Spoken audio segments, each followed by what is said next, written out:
Gentlemen, it is I, your WFFL Commissioner, Matt Ibanez, and I am here. It is 11:55. Obviously, I had a video recorded and ready to go with my predictions, but thanks to some camera difficulties and uploading problems, that video was deleted, so this is take 2. So I'm coming to you live here in Draft Central, if you like to call it that, following the Packers and Saints game. What a finish. Unbelievable game, really. I believe it was like 76 total points. I'm sure, well, at least I hope a lot of you took the over when it comes to, I know you did, Petch. I know you took the over. Smart man when it comes to that. But basically what this video is going to be about is my predictions on what I think how the season's going to work out in the WFFL. And you know, when it comes to making predictions, it's obviously always tough. I'm sorry. Before I get to that, as you all know, kickoff started, so when it comes to free agency, every move now is $5. So I hope you got all the moves that you wanted to get in prior to the $5 fee, because that now will take place from now to the end of the season. Now, on to the predictions. Usually, I think the concept of this idea is, I mean, in the end, it's kind of useless in a way, but I like doing it anyway, just for the fun of it, just to keep talking about football. Because really anything can happen in the world of fantasy sports, and we all know that. I mean, who thought Peyton Hillis was going to have the year he had last year? Who thought Arian Foster was going to lead the league in rushing? No one even knew who he was last year. So obviously anything can happen. You know, the predictions I make is no judgment on your team. I think everyone's team, for the most part, is very good. I'm not taking shots at anyone by saying I'm making the playoffs. It's just, useless predictions. But it's done just to continue the football talk. So obviously, no judgments being passed on your teams, and I mean no disrespect. But when it comes down to it, we're looking at, I got the big board here, we're looking at all 12 teams. I broke every team down in the previews, but obviously I kept it pretty kind in the previews. I'll put it at that. I took a couple little fun, cheap shots, but it was all in good fun. But there are some gaping holes really on some of these teams. I mean, when it comes down to it, the thing that I found myself saying the most about these teams was the fact that running back depth is a problem. And just looking at teams like Show Me Your TDs, the Replacements, Dirty Jersey Birds, G-Men Ballin', and Black Magic. I look at those teams and I say there's a pretty significant lack in running back depth there. Obviously, things happen throughout the year. Players play bigger. Obviously, there's somebody out there in free agency right now that nobody has that's going to play big this year. It always happens, and it's going to happen this year as well. It just depends on who picks them up. But when it comes down to it, you usually want to pick a team that stands out from the rest, basically after the draft is finished. But when I was doing that, I can't really pick one team. I think a lot of teams are bunched up this year. Not that that's, I mean, and that's a good thing too. I think it's going to help with the competitive balance of the league.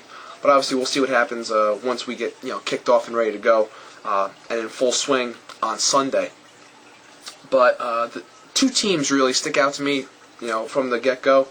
And obviously, these two teams I think are going to make the playoffs. And those two I'm talking about right now are Gangrene and Bob and Big. And the reason I say that is because I think their teams are complete. When I look at everyone else, like I said, there are some holes, but I think the holes that are present on these two teams aren't that big to the point where it's going to hurt the team. Obviously, they can use production from those possible spots that have holes in them.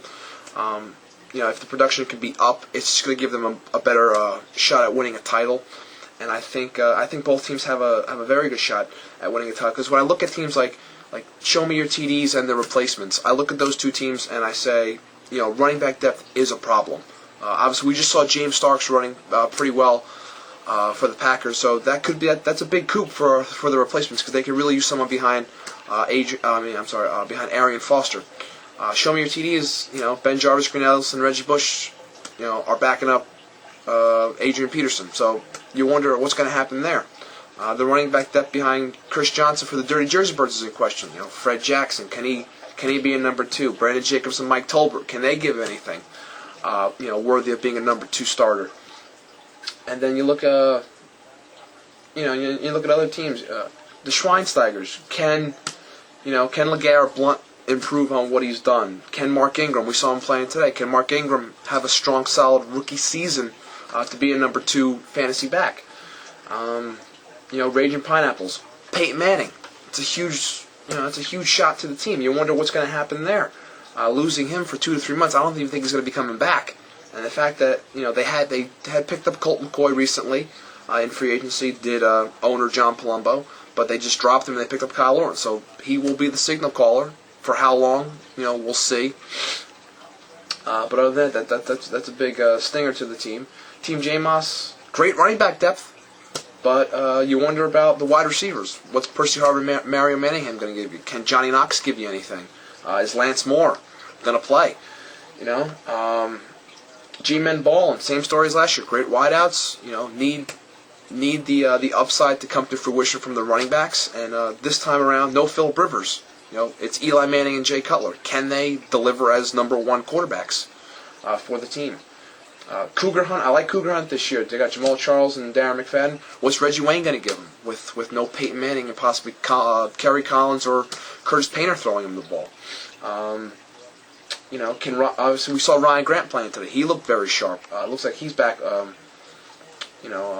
Back to being healthy. The Pittsburgh Steelers D is always going to be there for you. Can Joseph Adai stay healthy? Will he be more prevalent in the offense now for the Colts now that Peyton Manning's out? Also, I think Kevin Cobb. I think Kevin Cobb could be a big, trade bait for Cougar Hunt, and I think teams that need a quarterback should be calling up Cougar Hunt and owner Greg Thorogood to possibly work out a deal for Kevin Cobb. I'm talking to you, Raging Pineapples. I think you should give him a call. But that's just me. That's what I think. The Brewski Bombers. MJD. He lost 15 pounds. He's looking quicker. Can the knee hold up? Drew Brees I think he accumulated 36 points already for the Brewski Bombers, putting up over 400 passing yards and 3 TDs. So he's looking sharp. Along with Jimmy Graham, hooked up with him. I liked Jimmy Graham in the write-ups. I told Petch that I liked Jimmy Graham, but he thinks that I have a problem with him taking him in the 6th round. I just thought it was a shocker. That was all. I'm not bashing the guy. I thought he was a big sleeper this year. I think it's he's going to be a very strong player this year. The 6th round, it shocked me a little, but it's whatever. But still, it was a good pick. But you wonder what else is going to happen for the Brewski Bombers when it comes to wide receiver depth. Can Brandon Marshall play up this year like he did in Denver? With still having Chad Henne at quarterback. What's Pierre Garçon going to give you without Peyton Manning? Now, these are big questions. Black Magic, Michael Turner's a great running back. 1,300 yards, 13 touchdowns is very possible again. Greg Jennings just had a great game. Obviously, trying to silence the early critics here in the WFFL about him being the number 2 wide receiver taken. Can Javid Best hold up as number 2? Can Mike Williams grow as a wide receiver with Josh Freeman in Tampa? Obviously, the Packer defense just gave up 30 plus points, but it's still going to be a strong group this year. So when it comes down to it, I think Gangrene and Bob and Big are definitely making the playoffs. Like I said, because I think they're very complete. Everyone else, obviously, going over the problems that they had when you add those in with the positives from my division previews for the South, East, and North.